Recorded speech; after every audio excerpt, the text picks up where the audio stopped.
दूसरा जो मेरा मुख्य उद्देश्य आज है वो है कि माननीय उच्चतम न्यायालय के बीता हुआ कल वाले इंटरवेंशन की कड़ी निंदा करना और कहना कि वो बिल्कुल अनावश्यक था, वो गलत था, गलत है, गलत रहेगा।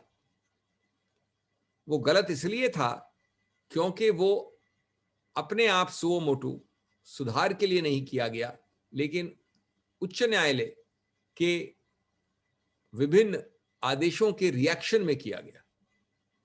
ये इसकी जो उजागर या इसका ओरिजिन है, जो शुरुआत है, वही गलत है। नंबर 2, वो गलत है क्योंकि आज डिसेंट्रलाइजेशन, फैलावा,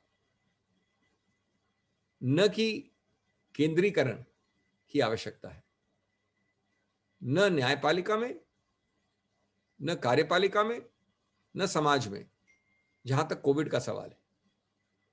वो गलत इसलिए है क्योंकि उच्चतम न्यायालय कभी वो नहीं कर सकता, करने में सक्षम भी नहीं है, कर भी नहीं सकता जो हमारे उच्च न्यायालय कर रहे हैं लोकल स्तर पे।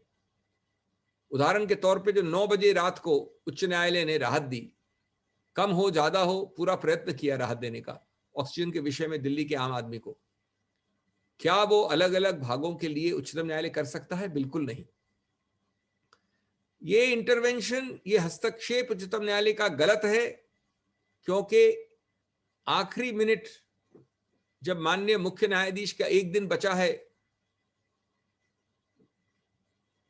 उसके वक्त इस प्रकार से हस्तक्षेप करना कि जो कुछ पूरे अखिल भारतीय स्तर पे विभिन्न हाई कोर्ट ही नहीं लेकिन और संस्थाएं कर रहे हैं, उसमें एक, और बहुत अच्छा काम कर रहे हैं, उसमें एक फ्रीजिंग, पैरालाइजिंग दुष्प्रभाव होता है, सब रुक जाता है। वो गलत इसलिए है कि लोकल मुद्दों को एक यूनिफॉर्मिटी की कसौटी, जो कि बिल्कुल गलत, बिल्कुल हर रूप से गलत भारत के लिए है, उस आधार पे ये किया जा रहा है। तो सिद्धांत जो इस आदेश का है वही गलत है मूल रूप से।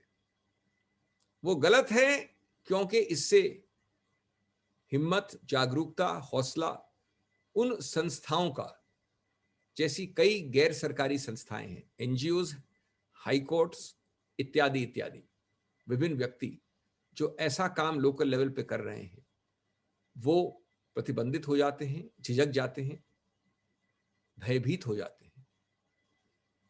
ये गलत है क्योंकि इससे एक अनायास समर्थन मिलता है केंद्र सरकार को, यद्यपि वो सरकार कोविड के हर क्षेत्र में विफल और असफल रही।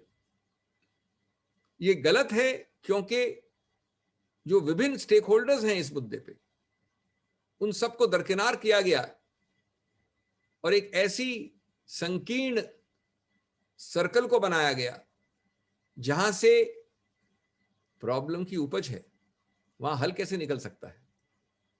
इसमें उन स्टेक होल्डर्स, चाहे वो एनजीओस हो, चाहे वो जनसाधारण के लिए जिन्होंने बहुत काम किया हो वो लोग हो, वकील ऐसे जिनका एक स्थापित रिकॉर्ड है इस विषय में वो हो, जो लोग निष्पक्ष और स्वतंत्र हैं वो हों, और तो क्या देश के संवैधानिक प्रथम नागरिक, संविधान कानून के अनुसार अटॉर्नी जनरल, उन सबको दरकिनार कर दिया गया। ये गलत है, और ये इसलिए भी गलत है कि जब 15-18 महीने से उच्चतम न्यायालय या तो संभवतः करना नहीं चाहता था या कर नहीं पाया, कोई भी ऐसा सीधा ठोस काम जिससे कि कोविड के विषय में जो भी तकलीफें हैं उनमें स्थायी रूप से हीलिंग टच हो, आराम मिले, हल हो। तो जब ये हालत थी पिछले 15 महीने से, तो इस वक्त जब पीक है, तब उस वक्त हस्तक्षेप करना मैं समझता हूं बिल्कुल ही गलत होगा।